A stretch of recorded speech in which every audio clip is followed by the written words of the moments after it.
The Golden Goose by Jacob and Wilhelm Grimm. There was a man who had 3 sons, the youngest of whom was called Dummling, and was despised, mocked, and put down on every occasion. It happened that the eldest wanted to go into the forest to hew wood, and before he went, his mother gave him a beautiful sweet cake and a bottle of wine in order that he might not suffer from hunger or thirst.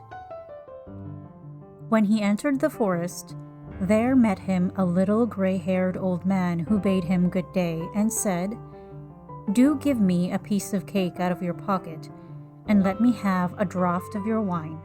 I am so hungry and thirsty." But the prudent youth answered, "If I give you my cake and wine, I shall have none for myself. Be off with you." And he left the little man standing and went on.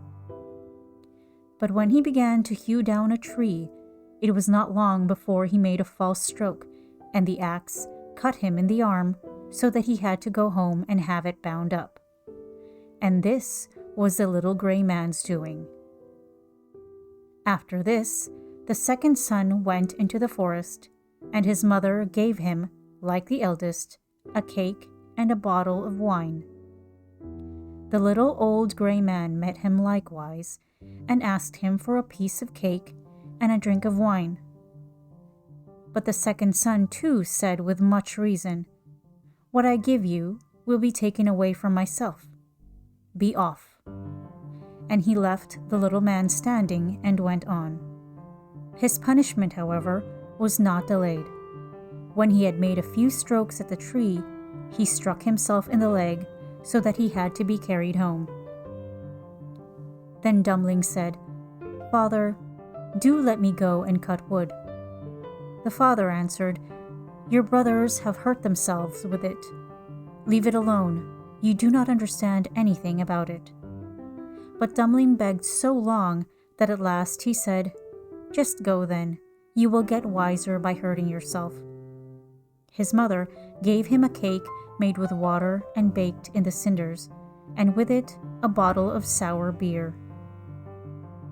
When he came to the forest, the little old gray man met him likewise, and greeting him said, "Give me a piece of your cake and a drink out of your bottle. I am so hungry and thirsty." Dummling answered, "I have only cinder cake and sour beer. If that pleases you, we will sit down and eat."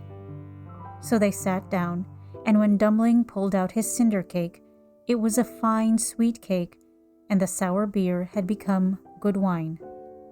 So they ate and drank, and after that, the little man said, "Since you have a good heart and are willing to divide what you have, I will give you good luck.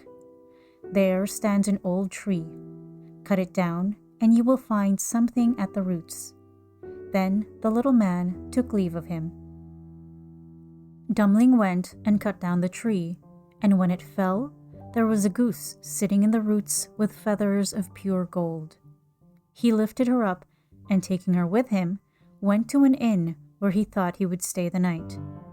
Now the host had 3 daughters who saw the goose and were curious to know what such a wonderful bird might be, and would have liked to have one of its golden feathers.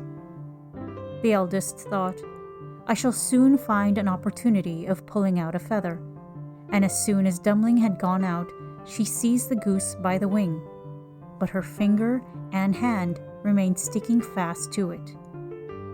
The second came soon afterwards, thinking only of how she might get a feather for herself, but she had scarcely touched her sister than she was held fast.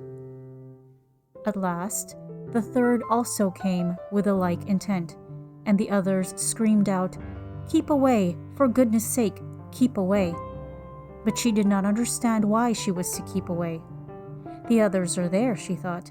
"I may as well be there too," and ran to them.